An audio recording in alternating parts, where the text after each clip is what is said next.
Hello, I'm Charles Gross. And I'm Leslie Hoban Blake. Welcome to Critics Circle. And this evening we're going to talk about a really oddball movie that we watched based on a play that was equally oddball. The play is called Lazarus, and it's written in conjunction with Enda Walsh, the playwright, and David Bowie. And this was David Bowie's way of saying goodbye to the world. He chose how he wanted to say goodbye. And Ivo van Hove, not my favorite director, directed it. And quite honestly, it's the best work of his I've ever seen because it suits the material perfectly. It is the sequel to The Man Who Fell to Earth, the wonderful David Bowie movie that I saw back when it came out in the 70s. And I was stoned when I saw it. And it made complete sense to me when I saw it because I was stoned. The guy I was with was not stoned and he didn't know what was going on.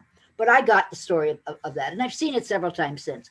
And that is the story of an alien who falls to Earth, can't get back home. He comes down looking for water to take back to his planet. He leaves a wife and a child, and he becomes the richest man on Earth because he knows how to make all kinds of weird, wonderful contraptions, electronics and whatnot. So he becomes the richest man on Earth, but he's miserable. And we pick him up now after all of that. And Bowie had an album called The Man Who Sold the Earth. And that's basically what happens. And then this picks him up. He's older, he's a drunk, he's immortal. He can't die. And those are his problems. And he's lying around complaining about it. That's where we pick him up. Okay. And then a girl comes in. She's an alien in the sense that she doesn't have any place to be. And a villain comes in, played by Michael Esper, called Valentine. He's a serial killer. And ultimately, Lazarus gets to do what he wanted to do, which is to go home. That's okay. It's go home, you know? Well, yes, E.T. definitely wants to go home. Now, as someone who had not known about The Man Who Fell to Earth, I said, here is what I saw. Okay. I saw this very confusing film. It's not a film. It's a stage play that has been filmed. Right. And here we have this man a drunken retired businessman who is either an immortal alien or thinks he is. Either way, E.T. wants to go home. So with the help of either this imaginary girl or the spirit of a girl, probably the latter, he tries to build a rocket ship.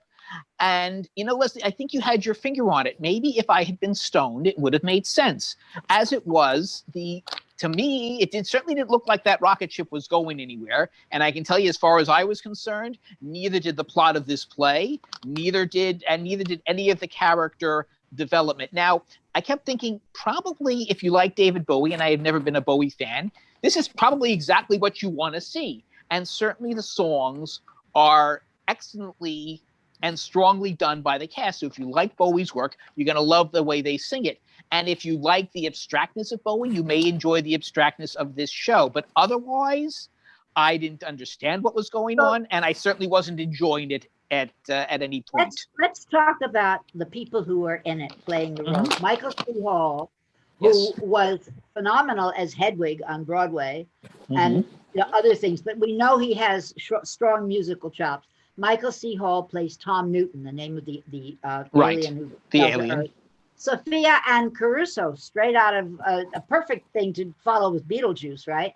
As the girl. And I like your idea that she's either imaginary or the spirit of a girl. It's never made clear, and it doesn't really matter. She's the means by which he gets to do what he wants to do. Nothing is really made clear in this play, in this musical. Now, mind you, these are all people with strong stage credits. Michael Esper as Valentine. We've seen Michael in several things. The songs come from every different period of his life. There's a block from the 70s. There's a block from the 80s. There's some brand new stuff that he wrote specifically for an album to be given out posthumously, and they're in this as well. So you can hear Heroes, All the Young Dudes, Life on Mars, Changes, Absolute Beginners. Those are songs that you know.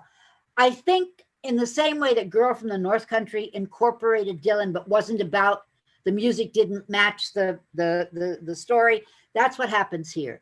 He sings emotional things that come out through the song, or the other people sing emotional things. and it brings them, as you say, to the conclusion. But it's not a musical, and it's not a jukebox musical. It's none of those things. And I just wanted to say that I love David Bowie. I was devastated when he died. Did you enjoy this production? Truthfully, yes, I didn't enjoy it. Enjoy is not the right word, and I had to take 2 parts to watch it. It was a little too much for me to take it all at once.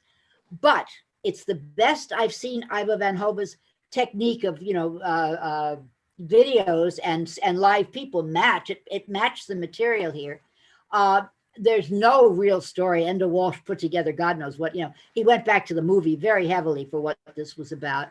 And people. Oh, and there was a samurai, not a samurai, a No character from one of the No plays, an Asian actress woman coming in. It's I think if you're stoned, it's going to make a lot more sense. And I haven't gotten stoned in so many years that wouldn't work for me. Okay, so if you are a David Bowie fan, you may like it. If you are stoned, you may understand it. Otherwise, don't bother. Well, I won't say don't bother. I will not say that. I will say definitely watch at least part of it, okay? Even if you can't watch all of it. And that is our review for this episode. Please subscribe to our channel. And please join us again for more of The Critic Circle. Can't be stolen.